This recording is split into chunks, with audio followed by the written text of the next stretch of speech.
Hey everybody, I'm out here doing it again, and I'm doing my fender wells, and this is, I don't know if it's the left or right side, but this is what they look like. Right, that'd be the outside of the fender well. This would be, the side of the engine compartment.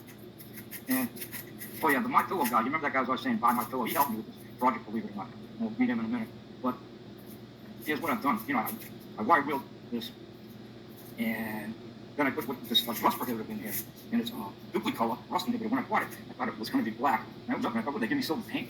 But it turned out it is a silver rust inhibitor. I'm going to go back down there to Ollie's. If you're having all these discounts, still keep an eye on me. I can find good deals sometimes. I had a big hole here, and I fiberglassed it. I've done this many times, and it works. It works, works good. But if you're like into perfection, you're not going to want to do that. And the other side, of course, will be painted a nice gloss black. I do have some actual auto black gloss paint and nothing. You can put a shine on. It's left over from an Avalon that I painted for my kid. And just see if I can turn this over. I don't want to get my hands all crapped up. Oh yeah, the My Pillow guy. Let me introduce you to him. He helped me out today. I used him. So I took cardboard and I formed this. And then I put fiberglass over it. I used him. Say hi. I bought these at Ollie's too. I kept hearing about them. I mean, if you were watching the elections, this guy was, I don't remember his name, but he was on there constantly selling his pillows. And they put up at Ollie's, good stuff, cheap store. And I bought two just because, and they're okay. Personally, my favorite pillow is a really beat up old feather pillow, okay? That's besides the point. All right. Then, here's the stuff I used. Dupli-Color rust barrier. And then when I was up, I went to a close look at it, it does say silver. And you just shake it up, since you can spray it on if you want, but I'm sure you'd have to thin it out quite a bit. It goes on very thick. I didn't already mention it, these brushes even came from Ollie's. Came like a set of 10 for like $5. And all different sizes, I like them. Use them for them, like 50 cents each, And here's the other side of this thing. If I can show it to you without, let me pause this. Okay, that's what I'm talking about. Fiberglass patched it. And I've done this. I've got a thing I experimented with a long time ago. I'm talking 13 years ago. And that was taking fiberglass cloth, just like you see here on a piece of metal that I have, they pound on and stuff. I mean, a big old slab of metal, probably about 1 foot by 3 feet, about a 1/4 inch thick, very heavy steel. And that stuff's still bonded to it. It's outside in the weather, all 4 seasons now for like 13 years. So it does work. It's, this is not as thick, of course, as the metal. But what do I care? Anyways, everybody, thanks for watching. And we'll see you all in a little while.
Getting ready to do a little project here. I buy my resin on eBay, and this happened to be small cans, but they sold them in a lot. I think I got 6 of these at the time.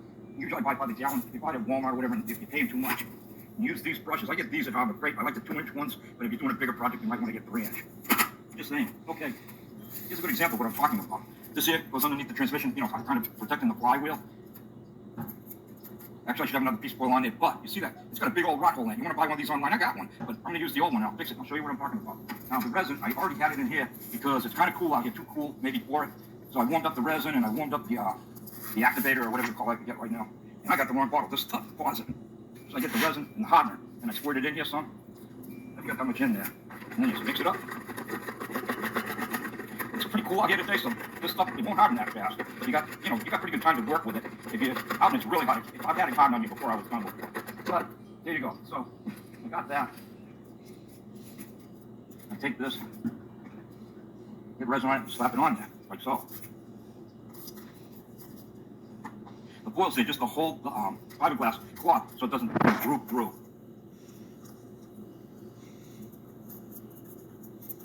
Trust me, this thing's going to be strong.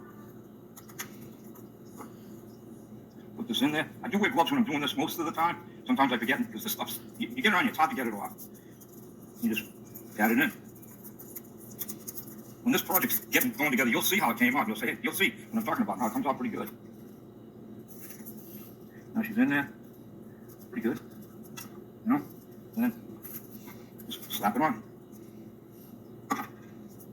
do the same thing with this entire piece, from there, all the way down, all up here, all the pieces up. I took paper, measured it, cut them out so that they're pretty accurate, they're gonna fit pretty well, and you'll see the finished product when I'm done.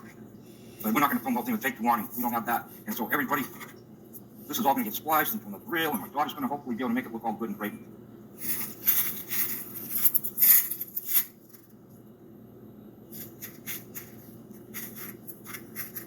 Hey everybody, okay, I got my radiator support here for that 59 Pontiac I'm working on, and you can see it is shot, but I'm going to use it because I'm not going to try to buy one of these and have it shipped from California, wherever. This here, I don't even know what you call it. It's kind of like a splash guard, pebbles and whatnot from coming up and hitting the radiator. On the car that I drive, this thing is so strong I can get in it and stand on it while I'm working on the engine. When I get done with this, it's not going to be that strong. But one thing I want to show you, see right here, there's like this rounded out section, which I got over here. This is the piece that's right up from that side.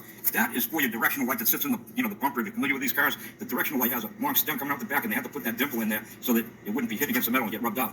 But I'm going to show you how I'm going to do it. It's, poor man's way. And it's using metal and fiberglass, and it's not the greatest, but it works, and it can work for anybody. Now this stuff, like I said, this thing here is going to go all the way across. It drops down, it passes to here, and then it comes back up. And this is the other side where you see that dimple. And then, I'm searching around, and that there, believe it or not, fits. It does fit it, yeah. So at one time, this here was like this, and you got this bracket here, and I'm not sure what it's holding on, but I think it has something to do probably with the left front fender, and this one over here is really shot. But it's the same thing, only the bracket's missing from this one. I don't know about kind of kicking around or not, but we're gonna go, and I'm gonna show you how I developed making a new one to go on here. So let's go on inside the house. Okay, now we're inside, and here is what I'm talking about. The radiator frame, and I hope this is coming out so you can see it okay. But what we got here, this one's complete, this one's solid. Here's those dimples I was talking about, and there's that stem I was talking about.